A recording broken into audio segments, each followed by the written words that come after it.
Ladies and gentlemen, welcome to this episode of the Stable Parenting Podcast. My name's Shane Jacob, your host, and I thank you for taking your time to be here with me today.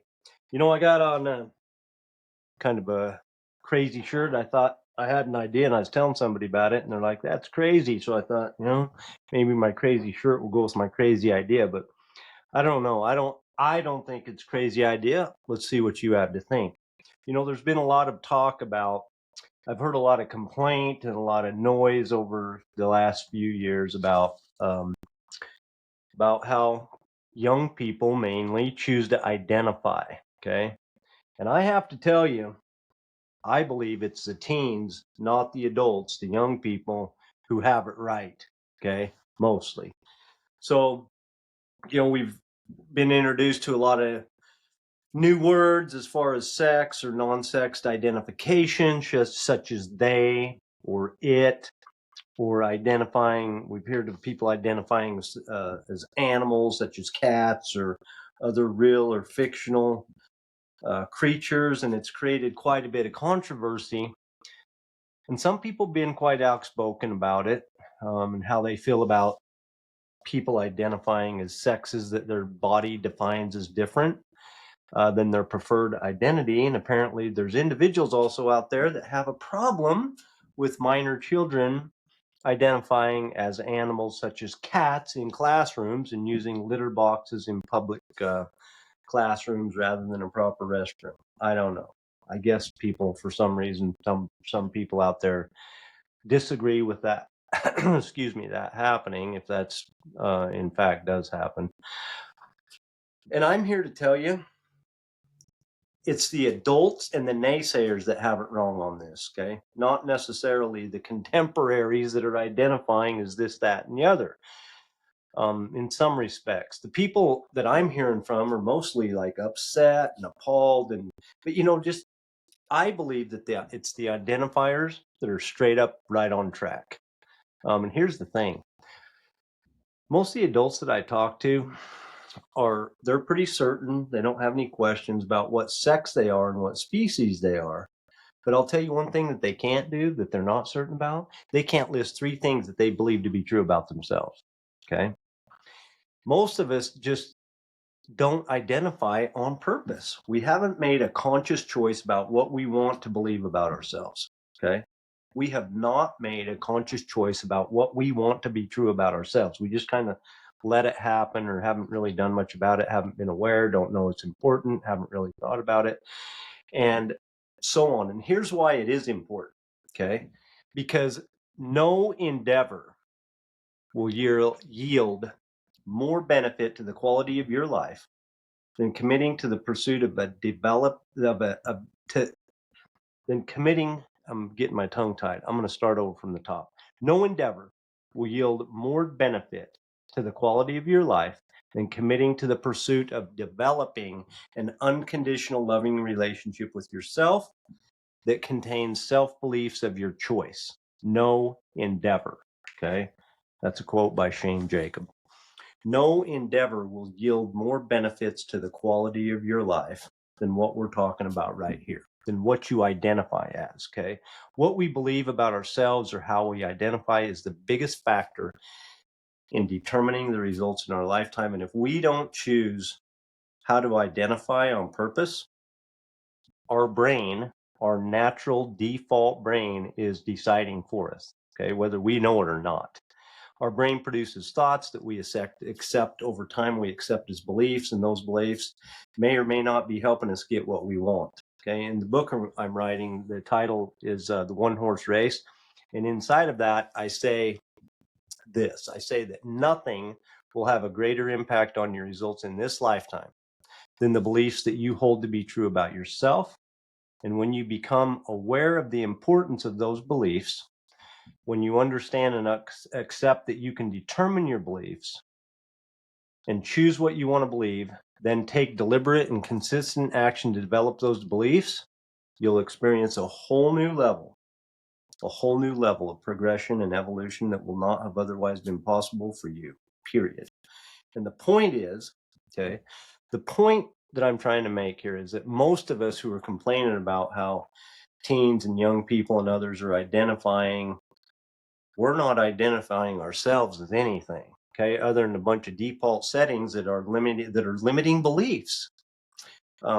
Such as, okay, I'm not good enough. I don't deserve it. It takes money for that. We can't afford it. I'm too old. I'm not experienced enough. That's for people with college degrees. I've never done that before. I'm too busy. I don't have enough time. She makes me mad. I'm getting by. I'll never have that much. Those people, those over there, those people are super disciplined. Those people were born into it. I'm okay. I'm okay. I'll be all right. I'll be fine. And 1,000 other default thoughts that eventually define who we believe, how we identify as ourselves. Okay. And let me just ask you this: how are those unintentional thoughts helping you perform? How are they helping the results in your lifetime? Okay. And the answer is not very well when you think those kinds of thoughts. Here's a question: name 3 things that you identify as. Name 3 things that you identify as right now. Just list 3. Just 3. Who and what do you want to identify as? Okay. You've got some choices here. You can do nothing you can do absolutely nothing and let your natural brain decide, because it is true that most of our thoughts are unsupervised, they're haphazard, they're unconscious and pre-programmed. Okay. So our lives become an unconscious response to unexamined thoughts. Okay. The question is that how you want it to be? Okay. Unintentional, not on purpose, just happenstance. Because most people are. That's how we're rolling, most of us. But when you come to know that you have the agency to choose what you can identify as and what you can choose to believe to be true about yourself. And by the way, thank you, young people, for bringing this to our attention. When you know that you can decide, you might want to be making some decisions that'll improve your life and your family's life and everybody around you and your children and so on. Okay. You identify as awesome, outstanding, disciplined, loyal, courageous, humble, kind. Are you a high achiever? Are you one of them? Are you a winner? Are you successful? What about confident? Super confident, ultra confident, low, inconfident? Do you identify as rich, financially independent? Hey, I identify as a total badass, a rock star, committed to my goals, not afraid to fail, decisive, a loving leader. What if you could identify as anything you wanted to? Just answer me that. What if you could identify as anything that you wanted to? What if anything was available and you could think and believe whatever you wanted to about yourself?